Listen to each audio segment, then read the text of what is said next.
Indian medical association Odisha शाखा तरफ आम भारी अनुतप्त डाक्तर मान समस्ते आशा कर सब साहाय्य करेंगे सब करेंगे किंतु डाक्तर रेट मर्डर एमती हवा उचित भारतीय जनता समस्ते आम केवल मेडिकल शाखा कहूनु सब जनता आर डेफिनेटली अगेंस्ट छिड़ा उचित एवं से दोषी को फास्ट ट्रैक माध्यम शीघ्र जमीती हेले क्राइम भाव नहीं इंडियन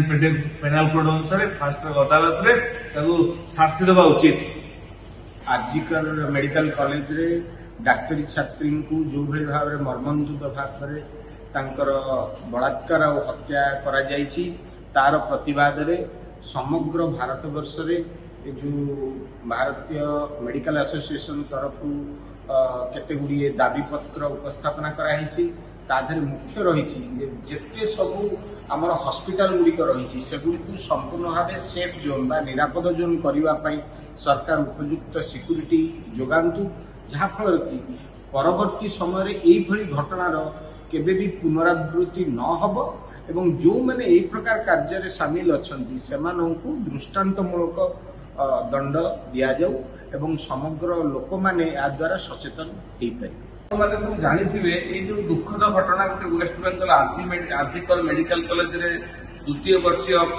पीजी छात्री जो भाव रेप और मर्डर कराईटा आम शुणिला इंडियन मेडिकल एसोसिएशन ओडिशा शाखा या बहुत भाव में अनुतप्त करुच्ची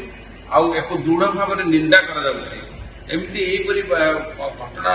भविष्य में पुनरावृत्ति न हुए सेटा आमे आम ओडिशा सरकार को तथा आमर सेक्रेटरी हेल्थ सेक्रेटरी आमर हेल्थ मिनिस्टर एवं मुख्यमंत्री को आम दाबी जनइबू। आउ द्वितीय कथा आम केंद्र सरकार और वेस्ट बेंगल सरकार को आम अनुरोध करूँ ये जो घटना घटी आर प्रकृत इन्वेस्टिगेशन करा सीबीआई द्वारा उपयुक्त दोषी को उपयुक्त दृष्टांतमूलक दंड दि जाए।